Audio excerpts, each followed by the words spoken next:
There's always someone who's going to need to have a need to get into real estate. I call it the 3Ds: desperation, divorce, or desire.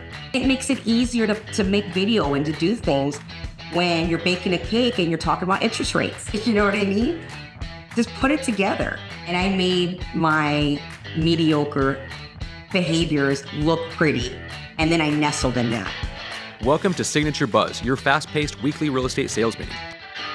Welcome to the Signature Buzz, your go-to podcast for real estate professionals trying to elevate their game. I'm your host, Brandon Roberts, along with Chris Bishop.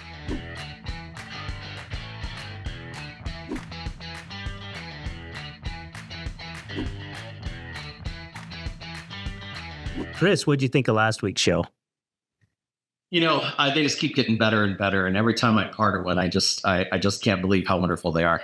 You forgot which one it was, huh? We talked to Alex last week. I remember it was Alex, and it was pretty good. It was eye-opening and enlightening and a little scary. A little scary. I was a lot scared. Now you know how I felt when he used to coach me every week. I'd get a little terrified going in. So, but this week we've got a very exciting guest, keeping things going. Why don't you go ahead and introduce her? Yeah, so I've had the opportunity and the pleasure to get to know Lorraine Lindsay over the past couple of years. Got to spend not last year, but the year before each week with her in a coaching group that we were part of. And it was pretty cool. Lorraine, thank you for joining us. And we're going to talk today about you and the incredible story you have about the transition from your previous career into real estate and some exciting things that happened along the way in your business because you are also a life/business coach. So tell us more about that and how you all got started. So thank you, first of all, for having me. And I must say that boot camp that I did with you, let me just put that out there, was a game changer for me, going out of a big corporate business, doing things one way, and then leaning into real estate full time. That year with you was really like pivotal. And what's great is that I know I bug you quite a bit. I always send you messages for things and you're just always incredibly helpful. So I just want to put that out there and say, thank you, Chris. You've been truly an asset to my career in real estate with Signature. So thank you. So my life coaching thing, I started a coaching business actually about 14 years ago, in 2014. So about 11 years ago. I was a paramedic in this city for 10 years with AMR. And I was deciding to go into nursing school. At the same time that I was doing that, because I was a single mom, I was working full-time in the casino. And my career was kind of building up in the casino. But I had this idea that I was meant for medicine. I wanted to help and heal people. That was my thing. Got into nursing school, and just everything that could go wrong went wrong. I was devastated. I had to make the decision to leave nursing school while I was being given this opportunity in the casino. And I said, but I still have this pull, this like call in my life to help people. And I just don't understand why I'm pursuing it and it's not working out. And this is when I came across this word life coach. And I had no idea what that was, never heard of it, but it sounded like an answer to the solution, at least temporarily. So I went to a school in Orange County and got certified as a life coach and started doing these small little like workshops in my house that became overwhelming. Like everybody started coming and I started getting this imposter syndrome, freaking out, and then shut down shop. And then I just kind of went like knee deep into the casino business, and I just started really growing and expanding and getting promotions upon promotions. My son was young, but I still had that like little push and pull of like this need to help people. And although the casino was incredibly lucrative for me, it just wasn't answering the call, if that makes sense. So ultimately, my son got old enough and I was ready to quit, and I decided to start taking some more certifications and training with my coaching. I wanted to jump back in. And so I went through the Tony Robbins organization and became a certified life coach for his organization as a peak performance coach. And that's when things just kind of like took off. So that's it in a nutshell. And it led me down a path to say, I was investing in real estate. Let me get my real estate license. If I'm going to be an investor, I want to be involved. And then I was like, wait a minute, I love this way more than the casino. And so some things happened. And eventually I was like, I'm ready to kind of get rid of the golden handcuffs from the casino and go after real estate and coaching as my full-time thing. Long-winded answer, but that's the only way I could tell it. I can't tell you how many things I found out in that I didn't know. I didn't actually know you were a paramedic. I remember you said you had a medical background, but we got to talk about that in a minute. What did you do in the casino industry? I believe you were an executive host, correct? So yeah, I started off as a hotel operator. My very first casino job was the midway at the Excalibur. Oh, And that led me to this PBX position where I was on this big switchboard. And then ultimately, I was very curious. I was always very driven, and I always wanted to make more money. And so I got into casino marketing, which ultimately led me to executive director of player development was my fluffy title before I quit that career. Yeah. incredible. So as a paramedic, you got to tell us, like, 10 years of doing that. Do you see a lot of people burn out of that career because it's just so, like, on point all the time? I mean, what kind of led you out of it? Because that's a huge transition to go from a paramedic to working in a 9 to 5 in a casino, right? I mean, big shift. Big shift. I mean, to be quite frank with you, it's just the money. I loved that job. It was, and I think most medics and EMTs that work in that field, they love what they do. It's a different kind of people that get into that kind of work. And the stress is different. One of the things that I can tell you from working in sales, where my big careers were, versus working on an ambulance, is the stress is different. And what I mean by that is when you are getting a 911 call, you're very present in the moment. You're right there with that person because you have to, it's life or death. When you're in sales, the stress is different because you're always chasing the pipeline. So you're never present. When I would go on a call on the ambulance, I would be right there with the person. And when it was done and the call was done, I was back to life. And so it was a stress, but it was a necessary. It made more sense. So I actually really loved it. And I really miss it, to be honest with you. But it didn't pay the bills. It just wasn't a job that you were going to, unless you were in the fire department, nursing, or went to school to be a doctor. It was just hard to make ends meet with that career. Incredible to think of when they charge you $1,800 for a 1 mile ride, right? Right. 100%. So you went through the Tony Robbins program, which is an amazing program. And how did that help develop your skills for your own personal coaching? So I've done a few different courses with him. And initially, I started off on the Tony Robbins journey with just my own need for growth in my own personal life. So even this whole thing with being a coach, it started with me having gone through a lot of adversity in my life. And although I was going through a lot, I mean, I had a really rough childhood, and I know everyone has a story, but I went through a lot, and a lot of tragic things happened and things like that. And I was just seeking a way out of that, the mentality that came with that, because I always felt so trapped by my own mind.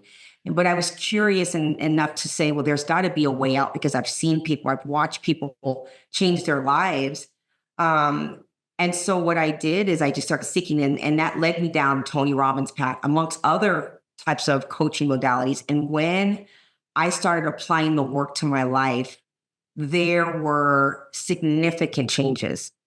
And it was just the switch of how I thought about my story, how I looked at life and what life was telling me, the narratives I was attaching to it. And when I started making those clicks, there were no more excuses anymore. And life just started to kind of unfold. And there was something about that said to me, if I can do this, coming from I was a homeless child, a teenage mother, I lost a parent to suicide. I had a lot of crazy things happen. But if I can make it when everyone said I wasn't going to, and I did this work, I can now teach it.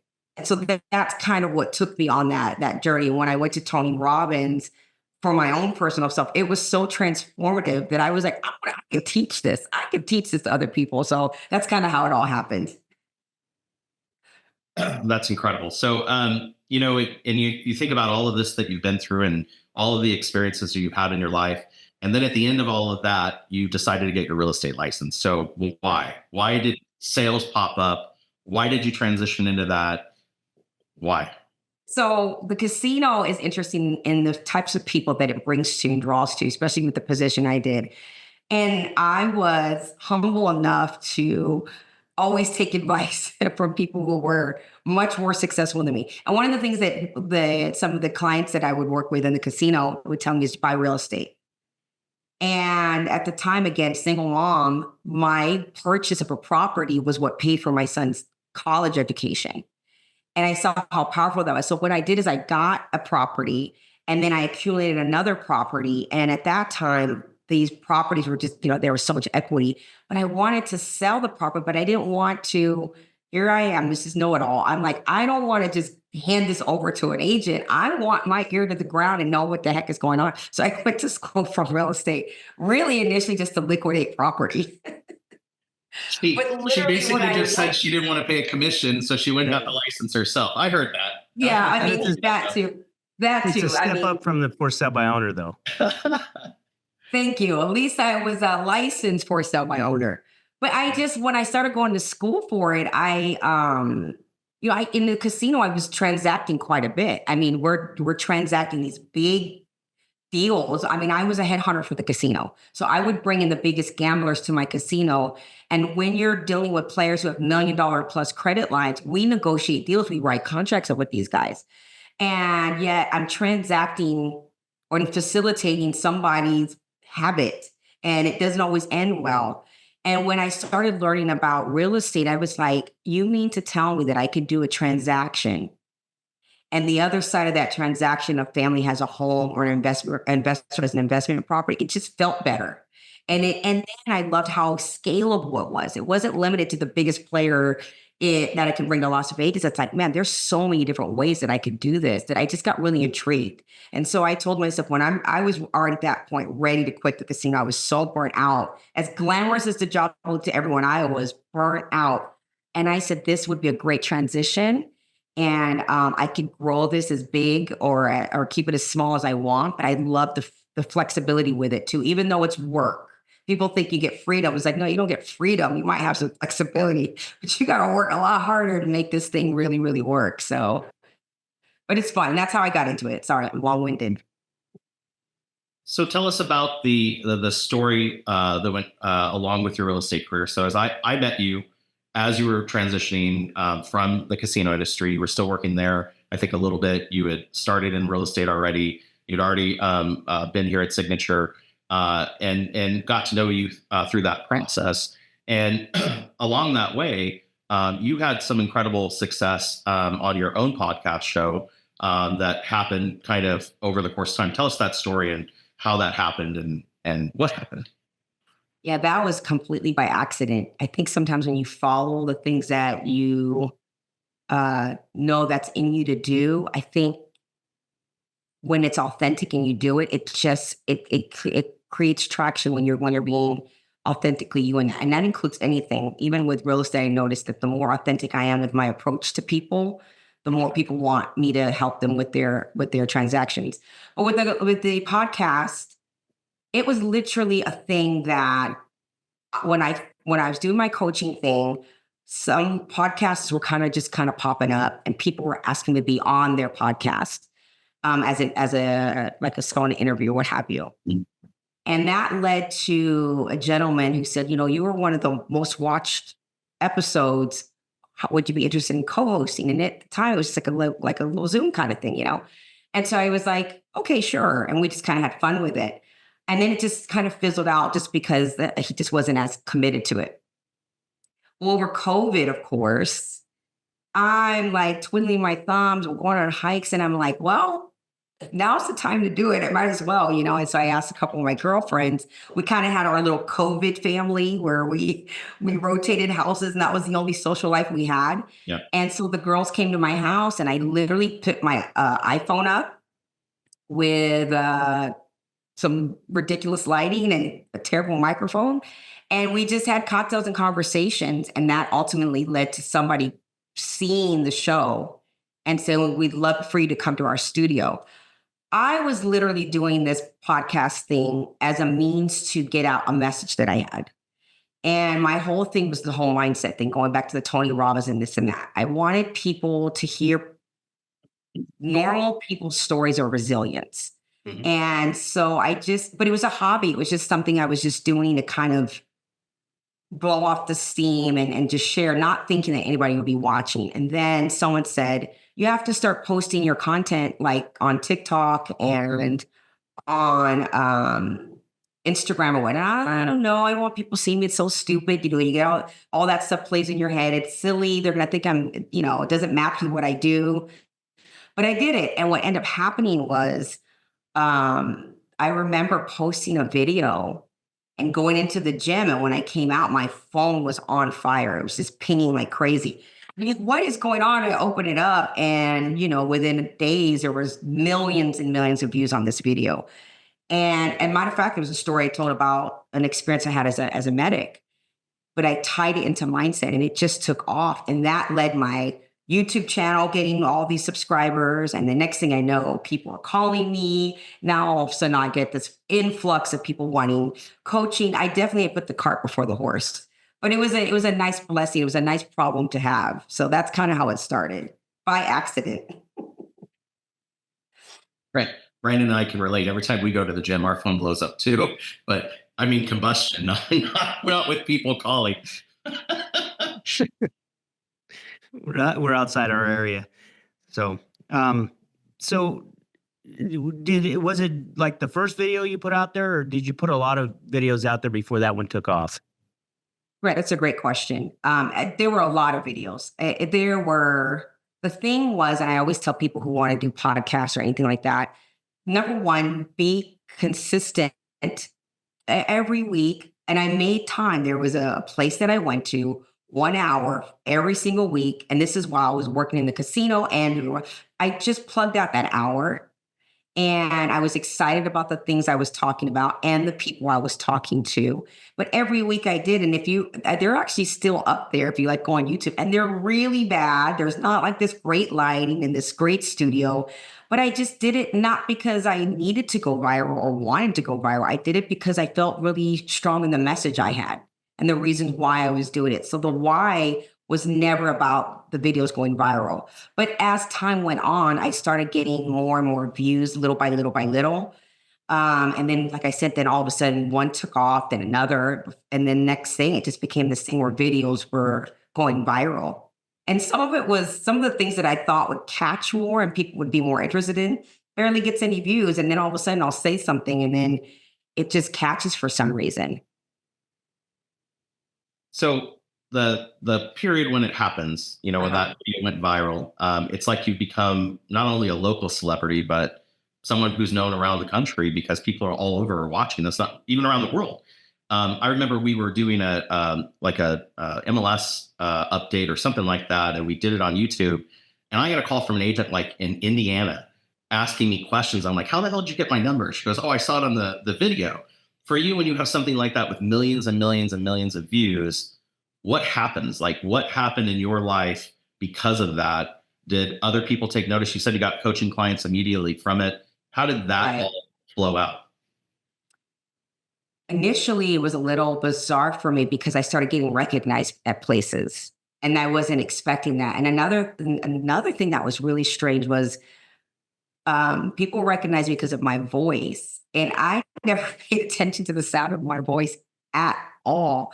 And I would be like speaking on the phone and someone would turn around and like, oh my God, I recognize your voice. Are you Coach Lorraine Lindsay? And I'm like, that is so bizarre.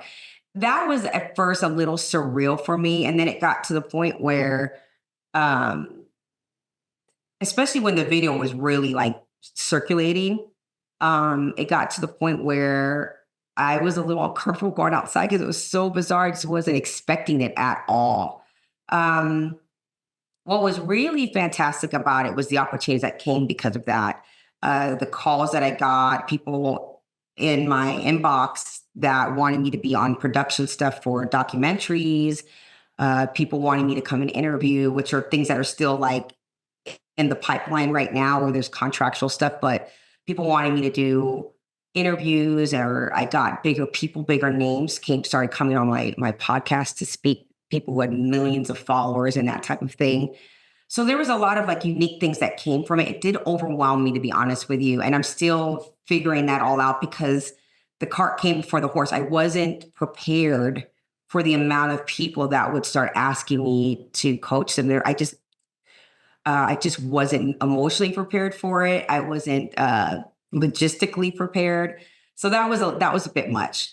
But you navigate those things, you figure it out. Well, I saw a lot of the videos, and one of the ones I noticed that you did right after, I believe it was the Kansas City Chiefs, right after they had won the Super Bowl. I think the following year had you in as a motivational coach. And so tell us how that happened. I mean, that's got to be an amazing call and make you feel like, oh my God, this is awesome. Yeah, I thought it was a prank call. Actually, I thought it was because I'm thinking, okay, I do this podcast. I talk about relationship things and mindsets and things like that. Why on earth would anybody from the Kansas City Chiefs be watching my content, right?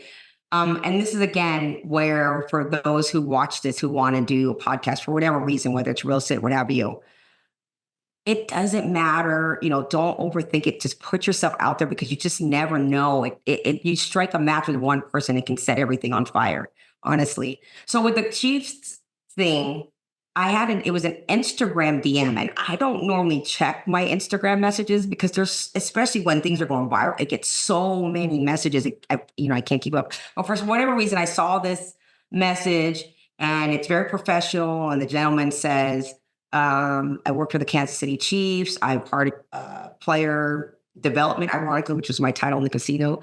And we would love to speak with you. And so I'm looking and I'm like, there's no freaking way. And I ignored the message for like a good week. And something inside of me said, just look up the guy who sent you the message and just double check. And so I started researching the guy, and I'm like, oh no, this is a real person. I said, I hope I'm not too late. And so anyway, so we got in touch or what have you. And he said, we'll fly you out to Kansas City. You'll go to the training facility. What do you charge for your fees? Oh, fees. I'm thinking to myself, I would have did this for free. Are you crazy? So I'm trying to be all modest. Well, this is how much. And he's like, oh, that's nothing. We'll pay you that. Like, God, ask me more. Damn it. But yeah, so the first time I went out, one of the things that they really wanted to, so I spent about a couple of weeks prepping where this gentleman really wanted me to know who these players were, some of the personal things that they were going through, what are the struggles, how do we structure this conversation to really step in? And I asked him, I said, well, may I ask you, why me? Why did you choose me? And he said, you have a very strong presence about you, the way you convey a message. You're very clear and you're a woman. And he's like, and I don't mean that in any, disrespectful way, but these young men, they get these guys come in, they're talking to coaches all the time. It doesn't resonate. But if you can come in as a woman and be strong, it just penetrates the conversation differently. And so when I got there, I was super nervous. I'm not going to lie, because I'm thinking, he's big old football player. I'm 5'2", like pint size over here. And I'm like, are they really gonna like hear what I have to say? And it was the rookies so I got to meet some of the veteran players, but then the rookies were the ones that they really wanted me to kind of talk to. And I walk in and here are all these young men and they're all looking at me. And I just remember they're just coming from their practice squad. So they're all on their phones and do whatever. And I look up and I say, you guys have a good day, something along those lines. And they all like look up at the same time. And you know what they made fun of me over? It's my freaking voice. I don't get that, by the way. I don't why? I don't know. I have no idea. I mean, I know I have like a kind of a deep voice of something I was insecure about growing up. But one of the guys starts laughing. And I was like, that is, because they literally like were meerkats. They all popped their head up. And the guy says, ma'am, we expect that voice to come out of little you. And that's kind of how we like broke the ice. But the conversation we had was on the power of decision making. And I did a lot of research on just the statistics of what happens to athletes, particularly football players. Their careers usually last only about 3.5 years, 2 years after retirement. 85% are flat broke. And then along the season, there's issues of domestic violence, as we've seen recently with actually one of the Kansas City Chiefs, which is a young man that I spoke to.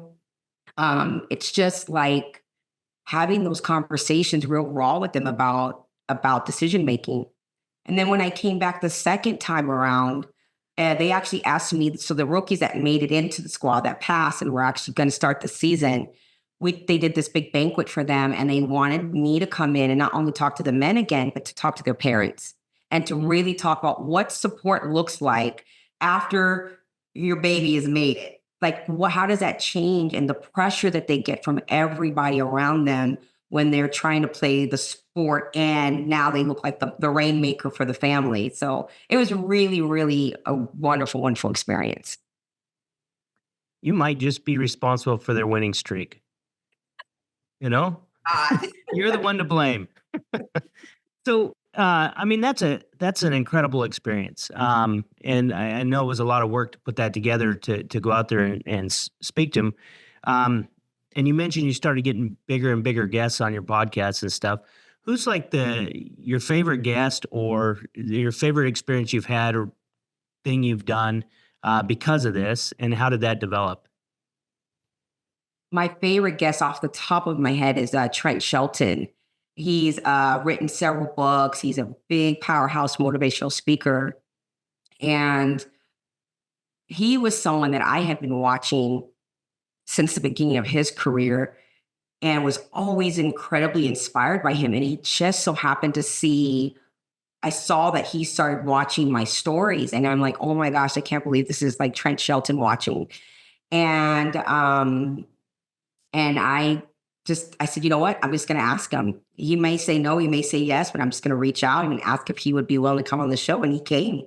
He flew out to Vegas, and but his words were so impactful and so inspiring. And this is another thing too, because I've had like some former NFL players that are not related to me, having done the Kansas City Chiefs, that tell their stories, their incredible stories of rise and falls. I've had people from major record labels that were, responsible for getting Jay-Z on the map come in and talk about their journey with opening up a record label and how that actually started. Just every type of person. But some of my most incredibly moving stories are, for example, I had a gentleman, his name is Noah, he was a mortgage lender, young guy, and he didn't manage his stress, and he ended up having a heart attack at 40 years old. He was making millions of dollars as a mortgage guy, and it just shifted and changes his life. And so he gave this really profound story of resilience and really checking in with stress management and over obsessing yourself with chasing money and losing your family essentially and his health. So there's just been so many, from the top big followers to just like that everyday person that's telling a story that's tangible. And I'm sorry, I forgot the other part of your question. No, you got it. It was just kind of how did it develop, but you reached out to him, and that's pretty inspiring too. What kind of advice would you give a realtor today that's listening,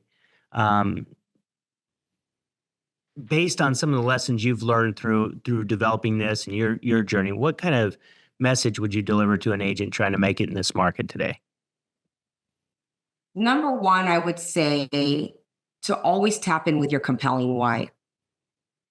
I think sometimes we forget why we're doing a thing because we let everything else get in the way. And I can tell you that in every time of my life, including real estate, there have been times in true candor where I've lacked and I haven't been doing the things that I know I could be doing, and it shows up in my work. But when I take a pause and say, okay, let me forget about the noise, right? Things are going to happen all around you environmentally. It's just the way it goes. But if I can get really tapped into why I'm doing it and let it be compelling enough, it's amazing how things will just move out of your way. How the obstacles, it's like that runner that's trained and has the muscle to jump over every hurdle. And regardless of what's happening out there, there's always someone who's going to need to have a need to get into real estate. I call it the 3 Ds: desperation, divorce, or desire. you're going to find somebody that hits one of those categories, regardless of what's happening economically. And if you could be that person to serve them, not because you're going to make commission, that's just a residual effect, but because you can be part of whatever's changing their lives. To me, that's what motivates me in real estate is the people, not the money, the purpose, not the provision. And so I just think people need to remember why they're doing things. I remember asking you in our coaching group, because I saw, all of these views you were getting on your mindset podcast. And I was like, Chris thinks, how do I monetize that to real estate? And you were so focused on, it's not about that. It's about helping people and delivering to it. And I remember I was like, but it could be, how do you make that happen? How have you kind of structured that process? Because you had a major shift, I noticed, where you went from focused on this other business and real estate secondary. And then like over the course of a weekend, I remember you just were like, I got it. And you just took off. I mean, your business took off. Your investor deals took off that you were doing. You did some luxury sales in there. What happened? I think the big thing is number one was social media, because I get asked this question a lot with realtors and social media. What is the thing that you love to do? Is it baking? Is it quilting? Like, what is the hobby thing that you love? Make videos about the thing that you love, because your following of people are going to be attached to that authentic version of you. But when you're talking about the things that you love, throw in that you're an agent. Amen. And because the one thing that I see is everybody's posting the house story, the tour, the this and that. And that's cool to put that in there. But like, for example, I remember speaking to a lady. She had just moved into town. She had just got her real estate license. She was a realtor years ago. She's a woman that was in her 60s. So she felt very insecure. All these realtors are young, blah, blah. I said, but what was that like, that move for you? What was that experience like, picking up your life, empty nesting and coming to Vegas and starting over? And so she's telling this story. I said, post that. Because now people who are in their 60s or even 50s or whatever that are making that transition, you just told a story, and they're going to want to pick up the phone and call you because they trust that you can help them through their journey. And then that's going to lead to referral business. So with my coaching, whenever I go places to coach, whenever I'm at networking events, I always mention that my other business is real estate. And I always try to have those conversations. I'm getting like real commercial people now, like wanting commercial property, but I'm like, I'll figure it out. Like, I don't leave money on the table, but you just got to do the thing you love, but mention that you do real estate in the thing that you love. And it makes it easier to make video and to do things when you're baking a cake and you're talking about interest rates. You know what I mean? Just put it together. I couldn't think of a better title. That was perfect. Like if I were going to create a real estate podcast, that's exactly what I would want someone to say. We relate it to conversations with people and talking to them about real estate. And the very easy way you did that, I mean, I can understand why it was successful. Let's go to the other side of the conversation. Let's say that now that you've had what you had happen, all of these things, the successes that you had that you said, somewhat were kind of by accident. What would you do different? Like if you could go back and recreate the process, what would you have done different reflecting on it? Very simple. Duplicate the accident. I think we overthink things. And sometimes I'll give you a great example. So as a medic, there's different levels to your training. Okay. But the basic skill is ABCs: airway, breathing, circulation. That is your most basic fundamental skill. Check the airway first, then go to breathing, then go to circulation. Don't check a pulse if the person doesn't have an airway. It doesn't work. I think sometimes in anything that we forget to go to the basics and then just duplicate the basic system. And that's the thing. And the thing that people don't want to stick with is because it's actually the boring thing. The thing that works is the most boring thing because we want it to be sexy on the outside. But anytime I go back to the basics, pick up the phone and make a phone call, as Chris would tell me, just call your SOI, just call your SOI. Do your follow-up, like these little mundane things. It's never easy, but it is actually very simple.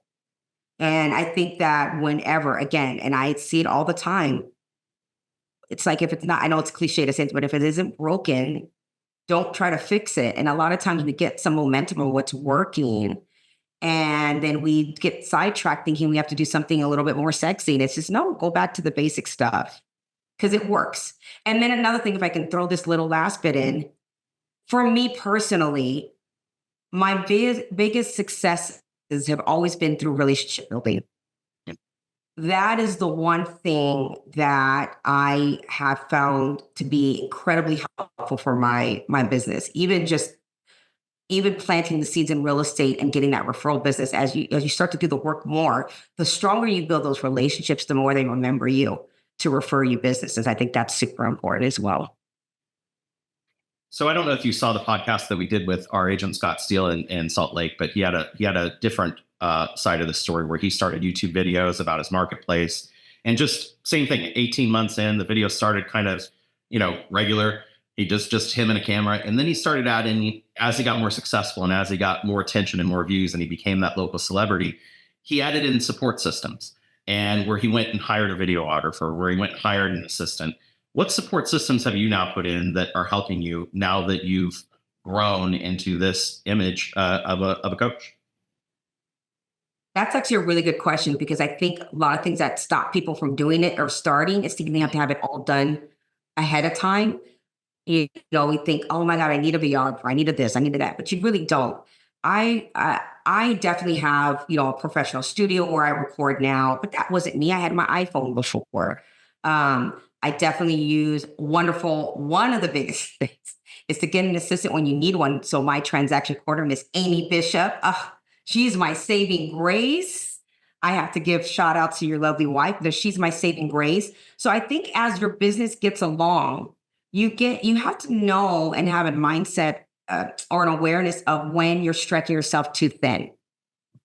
But you have to also know that you have to be consistent in what you're doing, that when you're adding people, especially, or other things in, that you've got to be dedicated to keeping up with that work so you can keep those things in place. And then you have to know the timing of when to do that. Because I certainly never want to get in the point where I'm at a studio and there's engineers and people like that, and they can't get paid because I've slackened off on my work. And the same thing with real estate. It's like, if I'm going to start bringing in people or hiring videographers and things like that, you really don't need all the fluffy stuff. But as success comes, you can finance that. You can start to pay for those things if you budget yourself accordingly. But you want to make sure that you have the discipline. And there's only 3 things human beings need to be successful: a mind, because we're different than animals, so we have cognitive ability, right? But it's not what you think, it's the quality of what you're thinking. I always tell people, you have your brain, but you got to be quality thinker, right? You got to be aware. Focus and discipline. Those are the only 3 things you need. If you get your mind to focus and you have the discipline, anything you want to do, it will work. Period. So I have some follow-up questions on real estate, but before I go to those, I'll go to Brandon because I know he's got some, and I've been eating up all the time. No, you're good. I'm intrigued. Like Chris has gotten to know you a little bit better over the time, I know, with coaching and stuff. But you said something in there that Chris tells you to call your database. Did you have a hard time reaching out to your database like you had a tremendous list of people that you used to help in the casino business? I mean, was that a major impact in your business, or did you struggle with that too? That was probably the biggest thorn in my side, to be honest. I struggled so much with picking up the phone and contacting people who knew me as an executive casino person. There was this block in my brain that said, are they going to take me serious? I didn't want to deal with the rejection of people I knew. I could go and pick up a list of strangers and call strangers because it wasn't personal to me. If they didn't work with me, it wasn't personal. But the idea of picking up the phone and then seeing months down the road that they're working with somebody else, that was, I was crippling for me. And so it took me a long time, and I had to find different ways to transition into the conversation that I was now doing real estate. And that took me some time. And I'll be honest, even still yet, there are certain people that I that I was afraid to call. And literally when I finally picked up the phone, they were like, Lorraine, I'd love to invest in Las Vegas and start sending me some properties, that kind of thing. But yes, to answer your question simply, it was hard because I didn't want to deal with the rejection of people I knew. I think it's so important what you just said, because I noticed the shift in watching you. But if a motivational life coach has a phobia about that call, it just shows why all of us that aren't as well trained as you are have that phobia. And it's so important that we break through that and that we make the call. I can think of the clients in my business that I could have just stopped. I could have just said, oh, they already did one house, that's enough. Or the ones, oh, they already said no once, that's enough. And if I hadn't made that follow-up call, I never would have had the transactions I did from it. And so I think it's so impactful that you were able to make yourself do it, convince yourself to do it. What did you do to make that happen? Like, what steps did you take ultimately? Was it the pain of just, I got to do it, or what? Well, I had to consider myself. And what I mean by that is I'm a very, I can be, I think most realtors are actually type A personality, but I'm a very dominant, driven person. So here's what I had to think in my mind. Aside from the rejection, what is the issue? The issue is I don't like people calling me and soliciting me. So I had to say, okay, every time I pick up the phone to call somebody, I'm feeling like I'm being that person that I don't like. And so it's already starting off bad with that, right? It's like I'm on the go. I don't want people to think I'm being, not authentic to them. And it's like, would I really just call this person to see how they're doing? That kind of thing. So I had to get that out of my head and say, okay, Lorraine, how would you then prefer somebody call you? If they were calling you to say to you that they are doing this new job and they would like you to consider them for business, how would you like that approach? And it would make you feel better. And that was the light bulb for me. I just got to approach it the way I wanted to approach to me, because then it just seems easy and natural. And so that's kind of what the switch was. I had to get over my own why and switch it and find a different perspective. And that really, really helped, because now when I call people, I don't feel like I'm bothering them. I actually feel like I'm a solution to a problem. And as a coach, that's what I do. I like to solve problems. So if I see something on Facebook where they're like, have an issue with something, real estate will get to it. Doesn't have to immediately be. But if there's an issue with their flooring, I'm going to call and say, hey, I'm a realtor, and I just had my client have a similar issue with the floors. Let me get you somebody to help you, blah, blah, blah. Oh my God, thank you. What can I do? Just remember me and let me know if you have anybody who wants to buy or sell property. And so it just becomes more organic for me. So I don't know if that answers the question, but that's kind of how I had to approach it, because it made me switch my mind. Now I just go out there and I just look for people's problems to solve that have nothing to do with real estate, but allows me to mention that I do real estate. You tricked yourself. You calmed your mind, so it stopped giving you all the negative feedback of why you shouldn't make the call, and you started to look at why you should. I think that's a good tactic. When you like coaching people, I mean, I know what's the difference between a life coach and a business coach? Because most of what we get in real estate is, you get real estate coaches or people trying to coach you on business. And I would say that the difference is the reason why they came to you in the first place. Really, everybody has just 3 categories of life so it's self, relationship, and work. And I always tell people, give me the level of priority as it stands today in your life. And then everybody has the same problem. And it's one of 3 things. They either don't feel like they're enough, they don't belong, or they feel alone. Mm-hmm. And if we can get to the antidote of that, if they're not doing well in real estate, let's say as an example, usually it has nothing to do with the work and the logistics and how to do the job. There's some identity construct and belief system that they have that is limiting them from taking action. And so it's like, let's kind of scale back here. Let's peel back the layers. What was your reason for getting into this job in the first place? So even though it's a business conversation, it's same thing like when I talk to people, let's say you want to lose weight or in a relationship they want to get out of. Well, what's your identity construct? How did we get here in the first place? How are you prioritizing that? And so when it comes to business, and especially because a lot of my clients are people who are burnt out in their careers, they're high achievers. They know they have skill sets, but they don't have the motivation anymore. They don't feel like doing it. And so it's like, okay, well, let's reverse engineer this and find out how we got here in the first place. And I think that that's a lot of, I've traveled to speak to agents. I get a lot of people who call me out of state to come and talk to real estate agents. And one of the things I ask them is like, you're not tapping into why. Like, how did we get to where you are that you're burnt out or you're not taking action? What is the limiting belief? Do you feel like you're alone? Do you not have support? Do you not feel like your team supports you?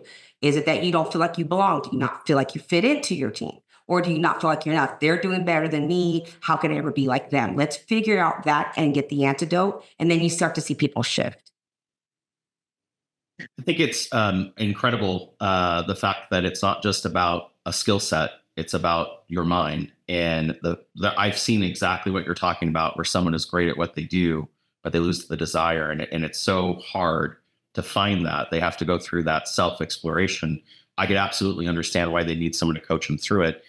I noticed something as well about you, that you seem to take the value of life and just enjoy it. Like, you send photos that you're traveling the world. I mean, I think every month you've been somewhere else, that you are on a beach enjoying the view, or you're having amazing food someplace.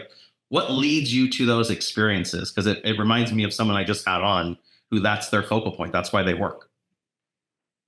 Okay, that's a great question. Like I had said earlier, I had been through a lot of adversity in my life. I had been through quite a bit. And again, as a young mom, a teenage mother, 17 years old, having my son, he was such a laser focused, compelling wife for my life because I wanted his outcome to be very different than mine.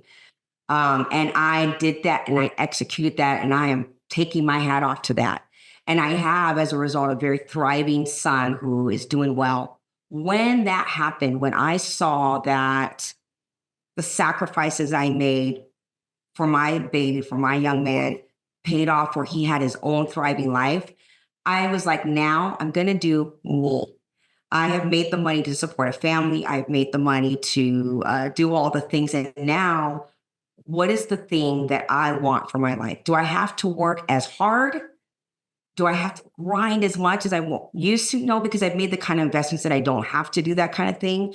But do I want to still do the things that I love, but also be able to just unpack and just go places? And so for me, my compelling why for real estate, for example, and coaching is to be able to grind and work a little bit and then unplug and get a plane ticket and go somewhere.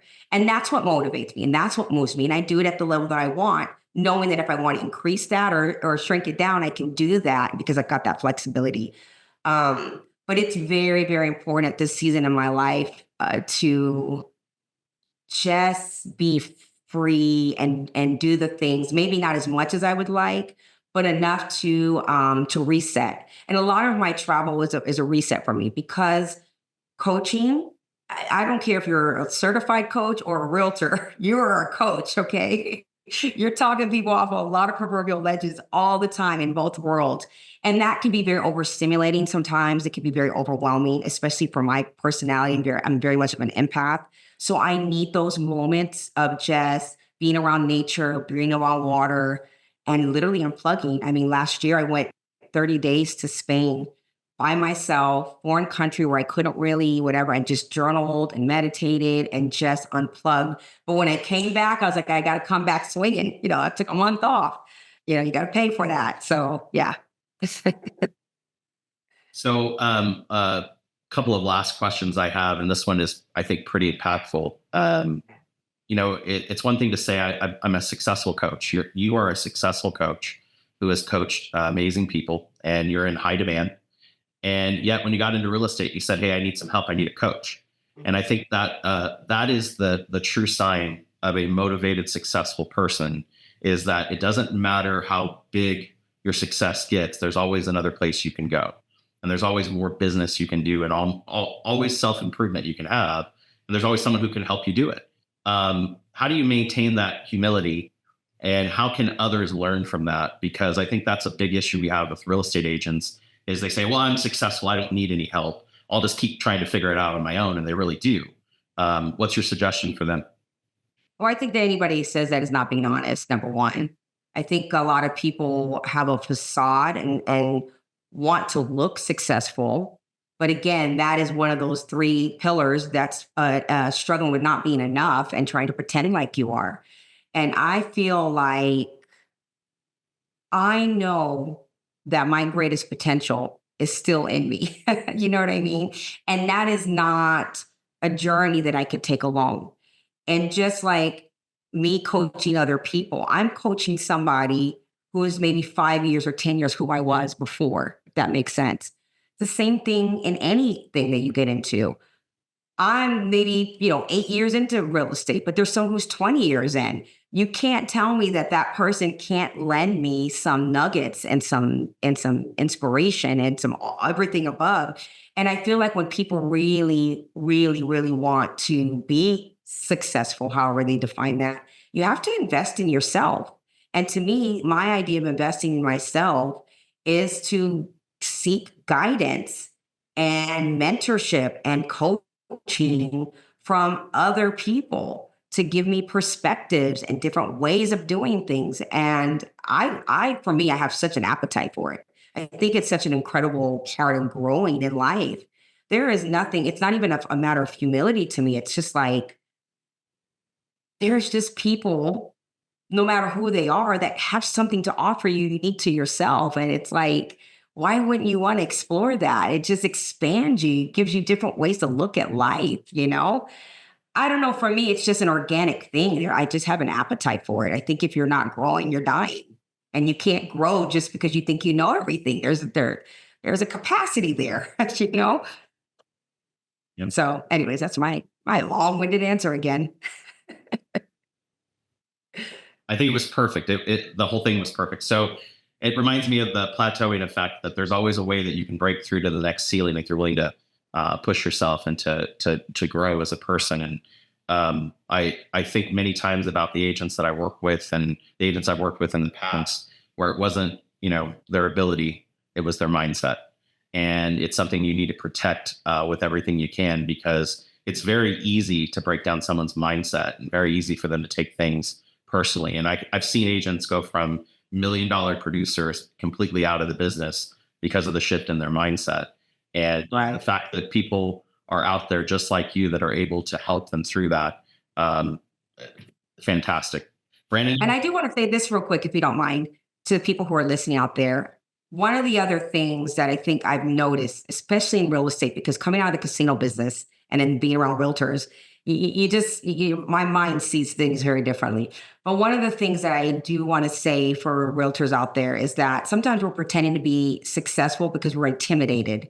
And I do see that a lot as well, that when we come across people who are seemingly very successful, we're sometimes afraid, or we don't know how to approach and ask, or to be around them and act like we don't know. But what I have learned in my life is that people who are genuinely successful, like truly successful, they are the most helpful people I've ever met. When you get your abundance and you know that there's plenty of that abundance, you are willing to help everybody. Now, there's some that aren't like that, and I get that, but there are so many more that are. And so look for those people. I can't tell you how many coffee conversations I've had with powerhouses in this city that I just call them and say, I just would love a moment to pick your brain. I'm learning. And they're so willing to do that. And then there's ones that aren't. I just move on from those and go to the ones that are. And I think people need to stop being so intimidated by that. Yeah. I'd say very inspirational today, Lorraine. How can, if somebody wants to listen more of your message and stuff like that, what's the best way for them to follow you?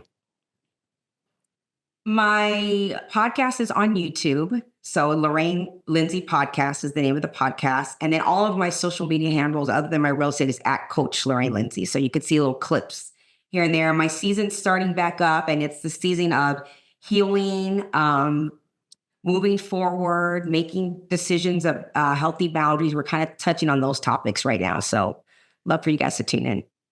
Absolutely. And any final thoughts?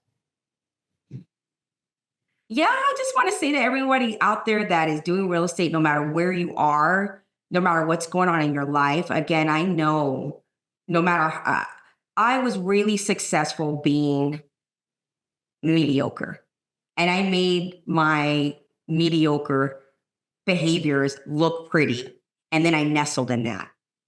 And I knew that the reality was I was not being my optimal. I was not being my best. And I would say to anybody out there who is struggling is to just tap back into your why. I know I said that earlier, but really tap in and see if there's some new way to discover what you're doing so you can ignite it again. And honestly, anybody that works with Signature, I'm more than happy if anybody ever wants a little bit of coaching or whatever, just call me. I mean, I'll be happy to do it for my fellow colleagues out there. No charge. Just give me a call. If I can give you some nuggets, I'm happy to help.